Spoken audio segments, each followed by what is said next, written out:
fall of 1979. She was a senior, and he was a junior.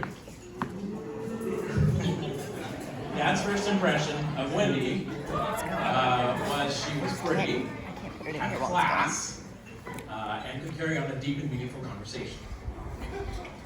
Wendy had recently ended a relationship and thought Brad seemed a bit more mature, maybe more serious, more sincere. She also liked that he was handsome, funny, smart, and he had a great mustache. Always. Their first date was a double date to mini golf in Portland.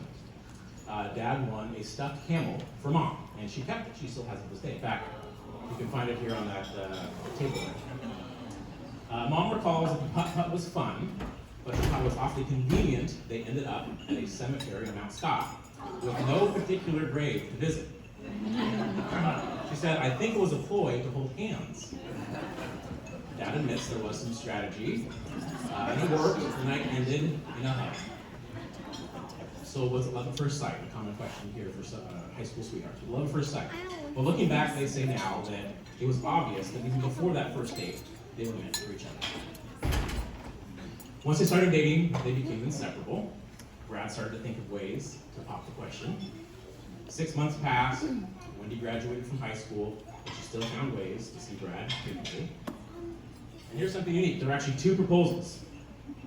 The first was early on in Brad's senior year of high school. They took a day trip to Fogarty Creek on the Oregon coast. Brad packed a barbecue and grilled steak and potatoes under a driftwood fort. As the sun set, he asked Wendy to marry him, but he made it clear this was a practice proposal because he hadn't saved enough money for a ring. Wendy said yes, but agreed it had to be a practice. He was a minor after all.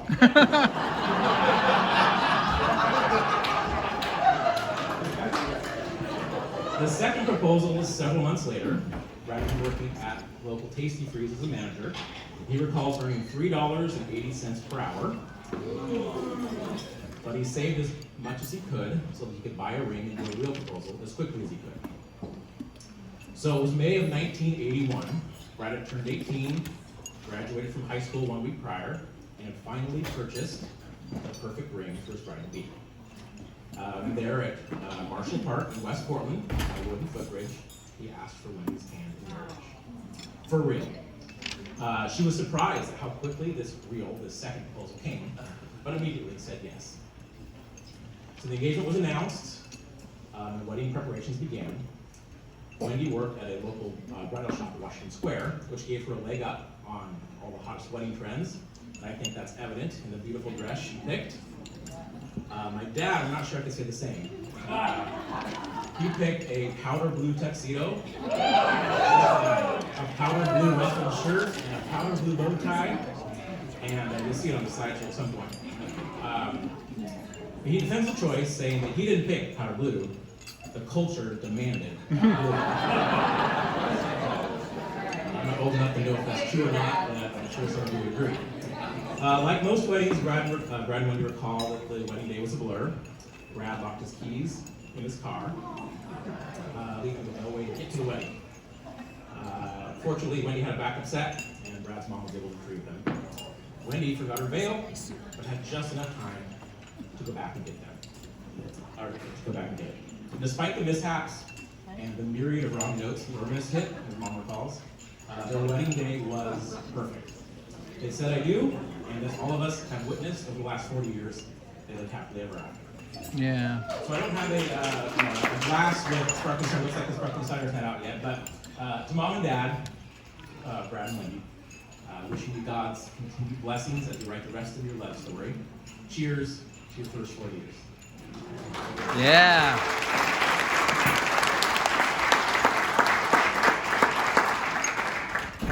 Well, hi, I'm the daughter. My name's Ashley. And just one quick announcement. We'd love to have all of you, if you have a moment, to get over and go in the photo booth and take the funny shot.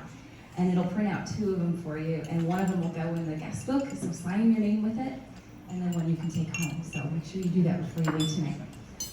As Chris said, we really want to thank everyone for coming tonight to celebrate with my mom and dad 40 years of marriage. We'd also like to thank each of you for the unique ways you've touched their lives. And many of you have touched the lives of Chris and I as well over the years. And you've played an active role in the proverbial village it took to raise Chris and I. So thank you, or maybe I should be saying I'm sorry for how many people are here. Took a lot of people to raise us kids. My first memories of mom and dad were as co-worship leaders at our small church in Staten, Oregon, Christian Life Center. By then I was 6 and Chris was 8. And the burning question every Sunday was whether or not they'd take another round of the bridge if there's going to be a revival. If anyone went to that church, they would know, from the north, the south, the east, and the west, there's gonna be a revival. Wendy on the keys, there's gonna be a revival. Bam, bam. Every Sunday it seemed that song was definitely on the playlist. So they started out in worship ministry and has obviously impacted my life, the trajectory that I'm on as I am now worship leader. But they have given their lives to serving the church, serving the bride of Christ.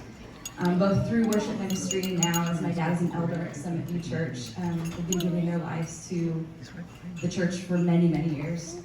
In 1996, much to the dismay of Chris and I, we relocated to the warm and sunny state of Minnesota. It was for my dad's job, and we endured what was one of the worst winters on record, and swiftly moved back home. However, out of that brief Minnesota stint was birthed Piedmont Publishing. I mean, Pediment Publishing. For anyone who wanted to know how to pronounce it, it is Pediment Publishing. Funny how 152 inches of snow can yield some pretty bold ideas. Now 23 years later, it's amazing to see how a bold idea turned into a nationwide business of storytelling. With over 1,500 unique books published, Pediment is a testament to God's faithfulness, as well as mom and dad's impeccable work and determination. I can't think of another couple who would willingly sign up to hit the road together weeks on end, shoulder to shoulder, working shoulder to shoulder in a dank museum basement, piled high with photos, working tirelessly into the wee hours to find the best old photos to publish in books. Mom and dad expertly modeled hard work while calling us into it with them to give our best. They gave me and Chris the freedom and the security to chase after our dreams and to give us the support along the way, knowing it's okay to fail. Given the option, they always choose to be together. I can't think of any two people who adore one another as much as they do. They regularly have given us a window into what a healthy marriage could be. From working side by side to kissing right in front of us kids, they always adored one another, and they always speak highly of one another. It's only now that I can understand how beautiful the gift of a secure and deeply devoted marriage is to children. I never had to wonder if my parents were going to make it. Yeah. And now as our children and our children, their 7 grandkids, now watch them, they have that beautiful legacy right in front of them. I also can't help but acknowledge their gift of hospitality and generosity. Tonight is certainly a special night of that, but I suspect many, if not all of you, have been the recipient of such hospitality just out of their home.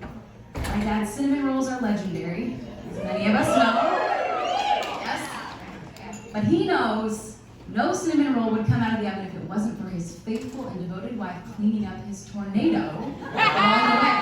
Yeah. So, Dad, I love your sense of humor. I love the way that you and I double over with laughter every time we get together, and we also cherish deep conversation in the same breath. I'm thankful for the ways that I take after you. Mom, you've been my best friend all these years, more than I could ever hope for. I've always felt loved and supported by you, and I hope to be as good a mom to my kids as you've been to me. Mom, Dad, you've given more away of yourselves over these years. Your time, your talent, your treasure, your cinnamon rolls. And you never expect anything in return. I think I speak for all of us here in saying thank you. Thank you for following the call of Christ to marry each other and to regularly seek his plan for your lives over the years. Thank you for loving each of us here tonight and for making an indelible impression on us. Here's to 40 years. Thank you. And many more to come. Love you.